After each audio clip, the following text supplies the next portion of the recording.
Well, Wes, the second day of Auburn spring practice in the books, another T-shirt and helmet day, especially given the weather outside. Right. Probably not too much of a problem there. What do we have to take away from the skill positions thus far these first 3 days, starting at wide receiver, where I personally view the wide receiver race this spring, this whole offseason, as the most intriguing. I think there's the most uncertainty and unknowns there. Right, and especially on the offensive side because, with the quarterbacks, there's a lot of candidates there, but the running back position is pretty much set. So with the wide receivers, they're losing their top three guys, if you count Duke Williams in there, and Ricardo Lewis and Melvin Ray. So they're left with Tony Stevens, Marcus Davis, and Jason Smith as their top three guys, and none of those guys have a whole lot of experience. And so, Gus said that was a concern tonight, but he said sometimes it's a good thing, and he definitely expects some of these freshmen to make an impact because this is one of the best wide receiver classes that any school has signed in the country. So not only this year, this is probably it could go down. We'll see how time plays out. It could go down as the best in Auburn history, period, in the course of time. Yeah, if you look at the 24/7 rankings, they had Nate Craig Myers, Eli Stove, and Kyle Davis all ranked in the top 20.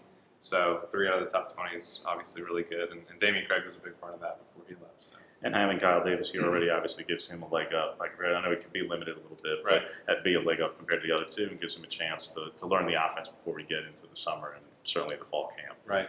At quarterback, after 2 days, obviously we're not going to see a lot and hear a lot in 2 days of T-shirts and helmets only, but nevertheless, that there is competition. Malzahn said he was pleased to see the eagerness from those guys, and I guess you wouldn't necessarily expect to hear very much else the first 2 days of practice, but it's good to see and hear that that's the case and that Tyler Queen's coming along and not having too much elbow and shoulder pain issues or anything like that. He's still on a pitch count, just not experiencing any issues there. At running back, as you brought up, I think it is very set between Javon Robinson and Rock Thomas being the two lead guys back. Obviously, Peyton Barber had moved on and carry on out this spring.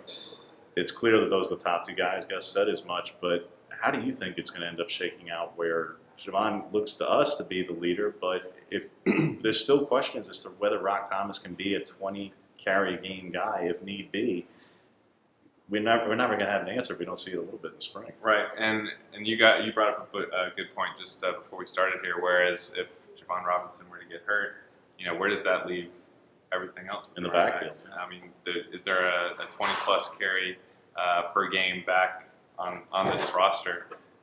Rock Thomas hasn't done that in a while. Mostly, even in high school, he was at Oxford. He was pretty rare.